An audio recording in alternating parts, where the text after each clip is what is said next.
మీకు లోకల్గా ఎవరైనా కానీ మంచి ఏదైనా కల్చర్ కాంపిటీషన్ ఇంకోటి పెడితే వెళ్ళమంటాను, ఎస్ఏ రైటింగ్ చేయమంటాను. అండ్ కొంచెం సోషల్ స్కిల్స్ కూడా చాలా మట్టుకు తగ్గే అవకాశాలు ఉన్నాయి.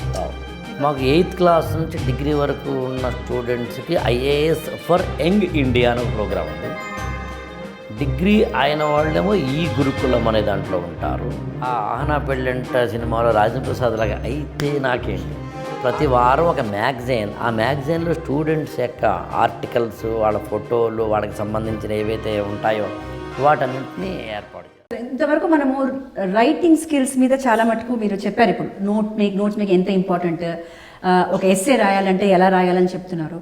సో ఒక ఐఏఎస్ ప్రిపరేషన్లో ఏమవుతుందంటే sir, they are continuously writing and కొంచెం సోషల్ స్కిల్స్ కూడా చాలా మట్టుకు తగ్గే అవకాశాలు ఉన్నాయి. బికాజ్ నేను చదువుకుంటున్నాను, సో ఒక రూమ్కే పరిమితం అవుతాను, లేకపోతే నాతో పాటు ఐఏఎస్ చదివే వాళ్ళతోనే పరిమితం అవుతున్నాను, అట్లా దెర్ ఇస్ సమ్ కొంచెం స్కోప్ తగ్గుతుంది.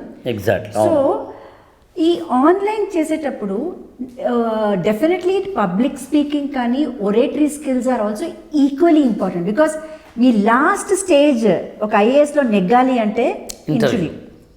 సో అది మీరు ఇంటర్వ్యూ, నేను ప్రిలిమ్స్ అయ్యాక ఆఫ్టర్ మెయిన్స్ అయ్యా వరకు చూస్తారా, లేకపోతే right from the preparatory stage is there any mechanism where మీరు ఈ స్కిల్స్ కూడా కొంచెం ఇన్స్టిల్ చేస్తారు? అంటే యాక్చువల్గా మనకి నేను ఆన్లైన్లోనే ఉన్నాను కాబట్టి కొంచెం కష్టం అది.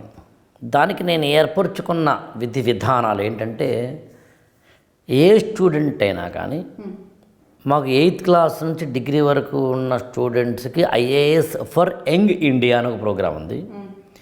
డిగ్రీ అయిన వాళ్ళేమో ఈ గురుకులం అనే దాంట్లో ఉంటారు.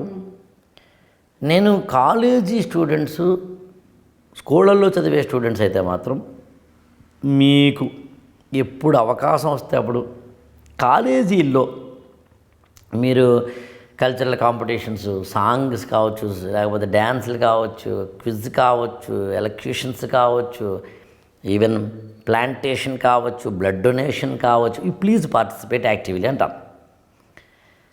దానికి ఇంకోటి కూడా నేను లింక్ ఎలా పెడతానంటే, ఈవెన్ ఇతరులైనా సరే, ఈవెన్ గ్రాడ్యుయేషన్ అయిపోయిన వాళ్ళైనా కానీ మీకు లోకల్గా ఎవరైనా కానీ మంచి ఏదైనా కల్చర్ కాంపిటీషన్ ఇంకోటి పెడితే వెళ్ళమంటాను, ఎస్ఏ రైటింగ్ చేయమంటాను. మేము కూడా 3-4 సార్లు ఎస్ఏ రైటింగ్ కాంపిటీషన్ కూడా పెట్టాం మన ఈ గురుకులం తరపున, దానికి ప్రైజ్లు ఇవ్వడంలా. అయితే ఎంత కాదనుకున్న స్టూడెంట్కి ఇవాళ రేపు ఏమైపోయిందంటే, ఏదో ఒకటి బెనిఫిట్ చూపిస్తేనే కానీ ఈ జనరేషన్కి ఏంటంటే ఏదో ఒక బెనిఫిట్ అయితే నాకేంటి అని, ఆ ఆహనా పెళ్ళంట సినిమాలో రాజేంద్ర ప్రసాద్ లాగా అయితే నాకేంటి, ఆ బ్యాచ్ అయిపోయారు. కాబట్టి నేనేం చేస్తానంటే, మీరు మీ ఊర్లో మొక్కలు నాటారా, మీ స్కూల్లో మీకు ప్రైజ్ ఇచ్చారా, మీ కాలేజీలో మిమ్మల్ని పొగిడారా, గోల్డ్ మెడల్ ఇచ్చారా, మాకు కనుక ఫోటో పంపిస్తే మేమేం చేస్తున్నామంటే, ఒక ఈ మ్యాగజైన్ అని ఒక మ్యాగజైన్ ఉంది ఈ గురుకులం తరపున. ప్రతి వారం ఒక మ్యాగజైన్, ఆ మ్యాగజైన్లో స్టూడెంట్స్ యొక్క ఆర్టికల్స్, వాళ్ళ ఫోటోలు, వాళ్ళకి సంబంధించిన ఏవైతే ఉంటాయో వాటన్నింటినీ ఏర్పాటు చేస్తాం.